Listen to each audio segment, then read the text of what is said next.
Seminole County Public Schools is digging into a new school year by breaking ground on a new building at Lyman High School.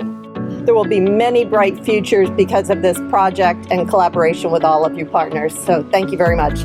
This is about our future in Seminole County. This is about students being trained to work where they have jobs, where they can have decent salaries, where they can support a family, and where they can afford to buy a home and live and raise their families in Seminole counties.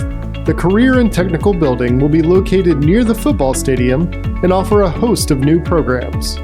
The state-of-the-art 20,000 plus square foot facility will be the new home of our automotive and building trades program, with space for expansion for 4 additional programs in the areas of the general trades, electrical, welding, and an HVAC program. Delair brought in equipment and expertise to help us get an electrical program off the ground early so that when this building opens next August, we're not really starting a new program. We already have student interest both at Lyman and across the district.